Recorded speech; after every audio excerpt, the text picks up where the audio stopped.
Manchester United's deadline day transfers. I'm gonna rate that out of let's do a grading.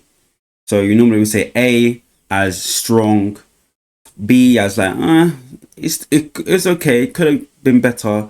C as like meh, D and E. Do you know what I mean, as gradings? I'll be honest. In my opinion, I will give that window. Let's say,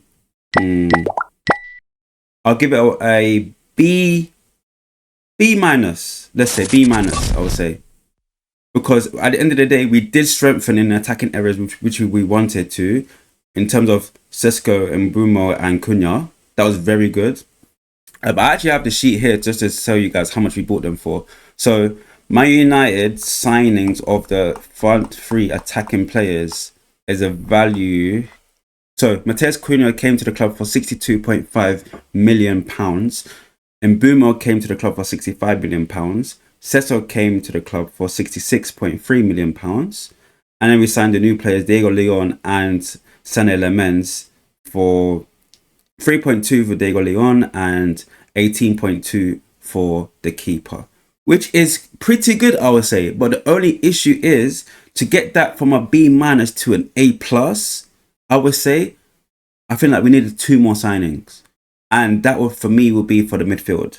I feel like Man United's midfield will still get overrun in the later stages of the games. I feel like players will tire, even though we have Kobbie Mainoo in the back for the bench when he comes on second half, because obviously managers has said that he is actually competing for his place with Bruno, which is crazy. So that's just that situation. But I do feel like having the key element was getting the goalkeeper, bringing in a new keeper, because I'll be honest, we can't see Andre Onana anymore. Because we know what happened in the previous games. We just can't see him anymore. So the fact that Amrin went out and the scouting team found a new Belgian keeper, Sané Lemens, for 18.2 from Royal Antwerp, I feel like that's a very good chance for him to prove himself. People are saying he's baby Courtois or just trying to gas him up. And I would say just chill with that, because I don't want it to be like he comes to the club. Like when you wear the shirt is very heavy. So for him to now come to the club and what I would do, start him against Man City. Test his fortune. Start him against Man City, because what we got to lose? We have already done this thing where we're just trying to embed players in. Obviously, the manager was talking about Sesko with injuries and stuff. So that's that situation. But anyway, moving on to the outgoings now. My nice outgoings: Garnacho, £40 million to Chelsea. Højlund, 5.2 million loan fee to Napoli, and Antony went for 25 to what's that team? Real Betis. And we have a 50% sell-on clause for Antony as well. So that is a very good deal that Man United have placed in for Antony. Don't forget also, Rashford went on loan for to Barcelona, and if he does well there, they can trigger a £40 million deal for Marcus Rashford. So that is good. Also, outgoings, Jadon Sancho went on loan to Aston Villa. And if that goes well, I don't think he'll probably stay there. He's a free agent anyways. He's only got 1 year left on his contract. So I do feel like if anything happens in that case, he'll probably just sign for a new team. But from my nice perspective, I feel like that's just increasingly good for the wage books. We do have some sell-on clauses as well. Anthony Elanga went to Newcastle, so it has triggered a £6 million sell-on clause.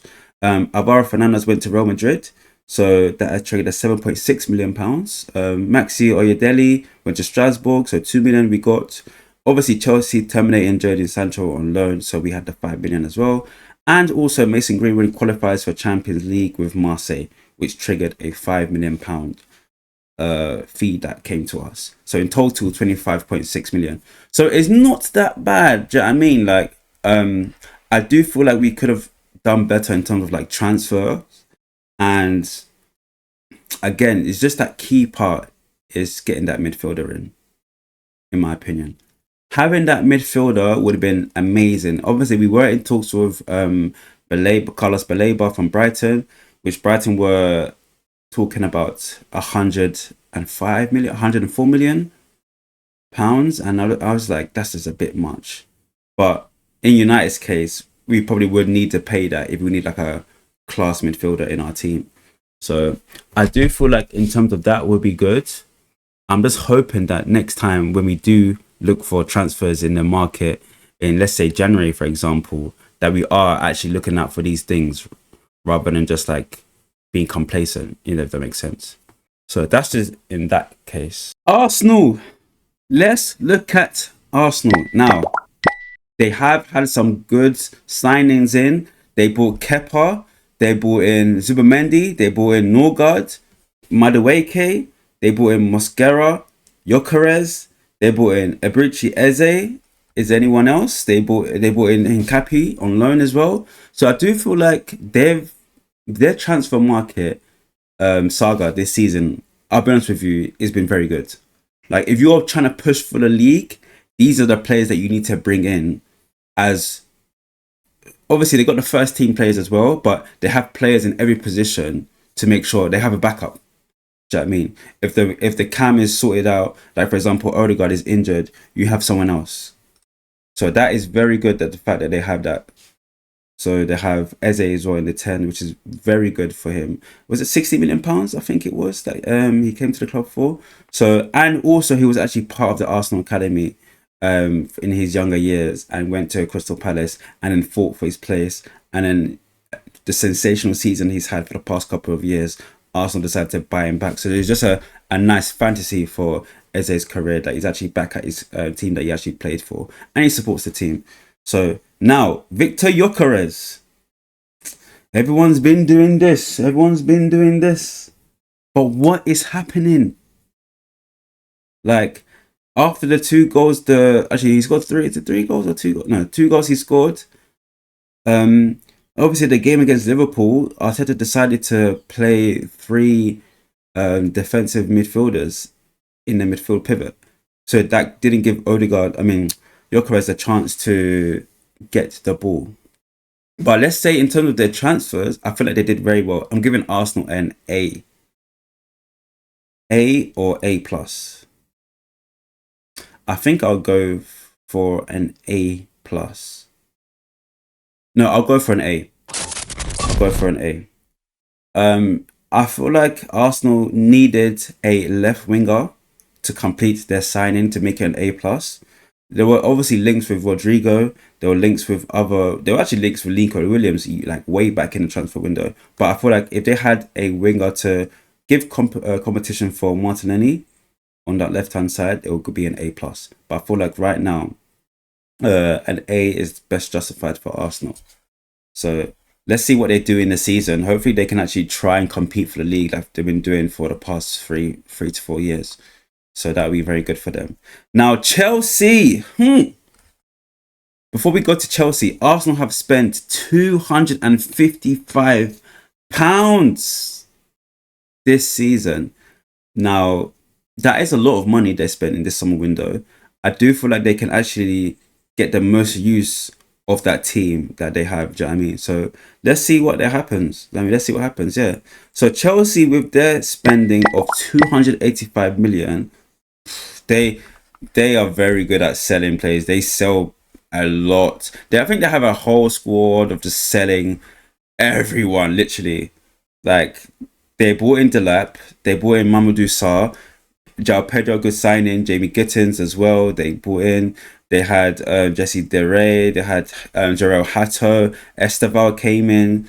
They had Garnacho came in, £40 million. They had Barnett on loan. They came in from Brighton as well. And then they called back Mark Guiu for the striker from Sunderland. So at the end of the day, Chelsea's saga is a bit different from the other teams because they have such a big squad.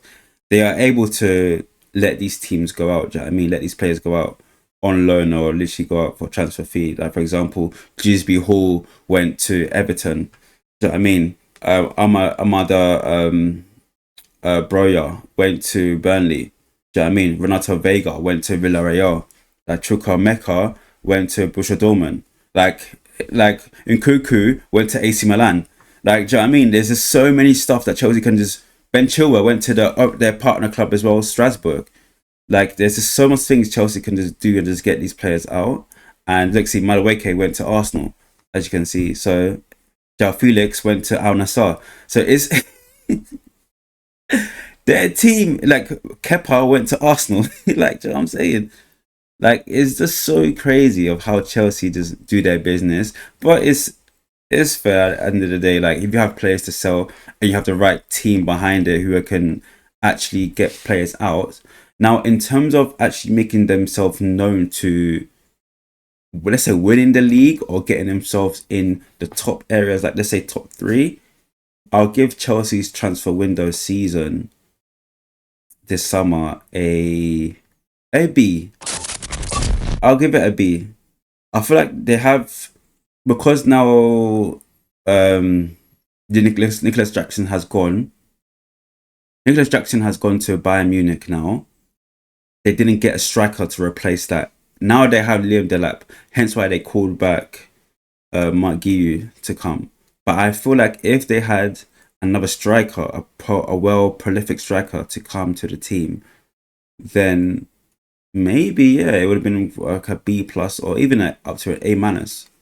But the fact that they just keep signing wingers and stuff, Carl Palmer's injured, so now João Pedro is going to be covering the cam situation, or they're going to put Esteval there. But in my opinion, Esteval is doing really well on the right hand side of the pitch. He's really quick on the ball. He knows how to conduct himself well on the ball as well. So let's just see how Chelsea transfer window goes. I feel like they'll do well, but let's see. Now, Liverpool. Liverpool stealing the show this transfer season with a record fee. They have broke the bank. Yeah. £415 million spent. Chai. Liverpool. Too much.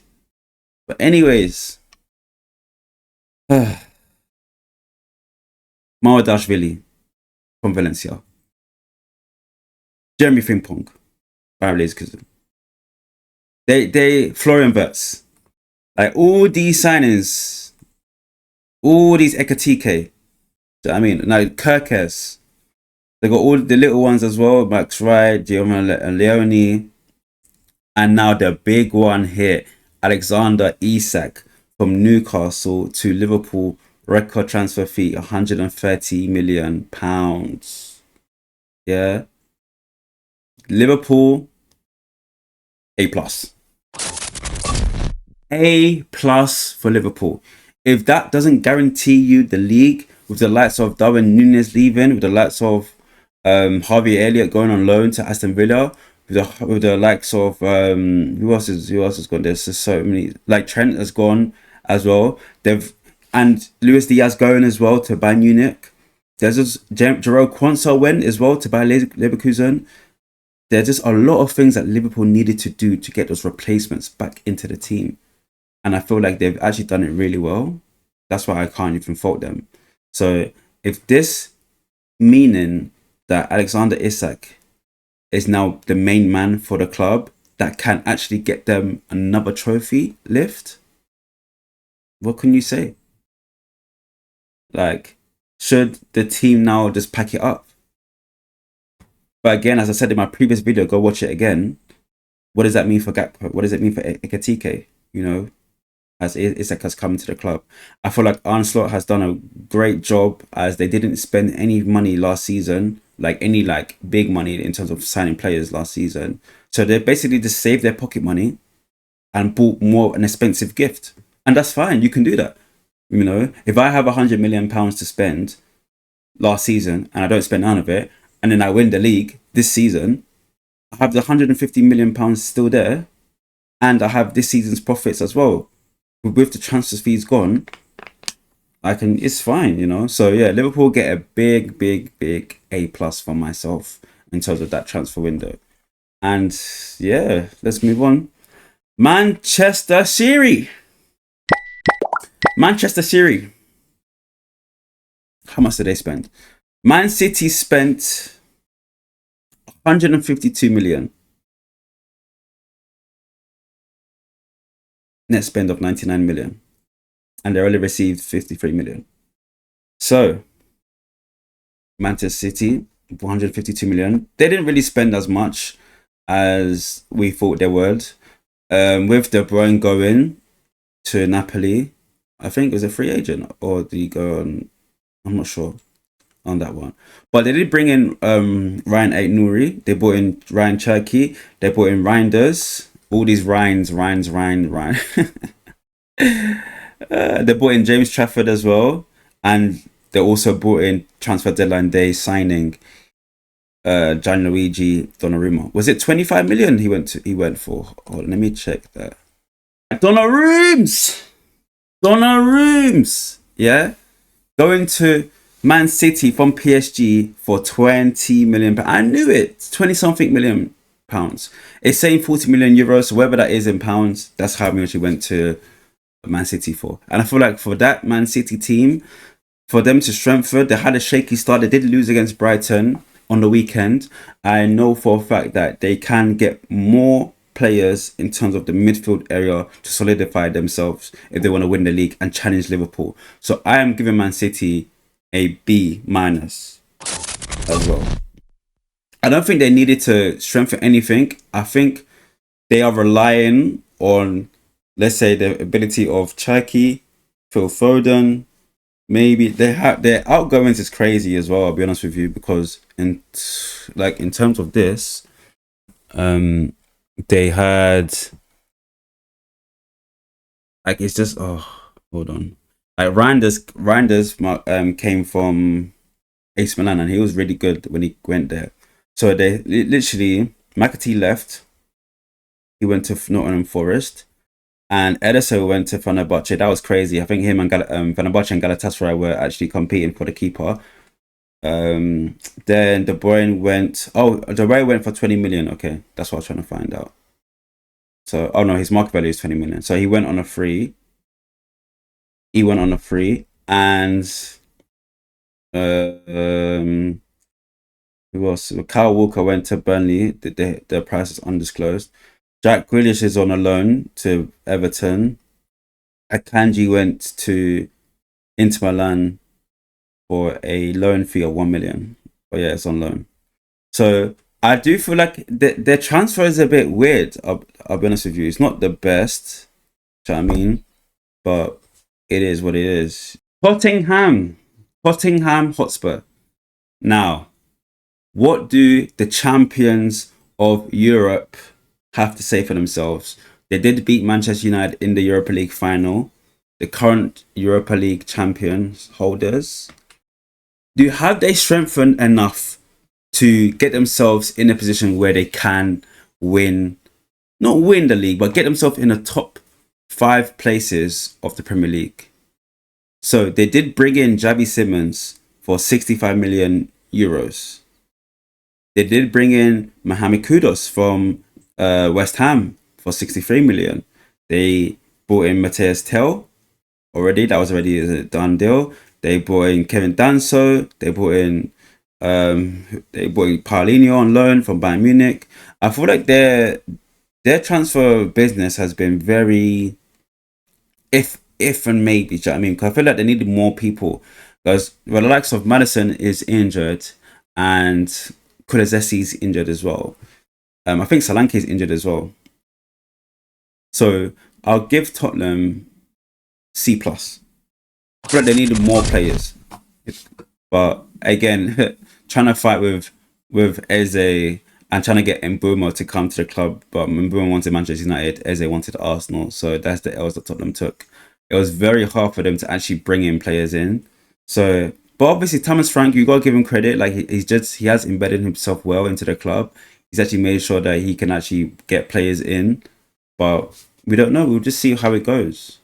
So let me know your thoughts on the transfer window as well. Have I made a mistake? Do you agree with my ratings? Do you agree with my rankings? Do you feel like this team could have had a higher ranking as well? Let me know in the comments below and I'll be reading it. And yeah, catch you guys later. Take care. Peace.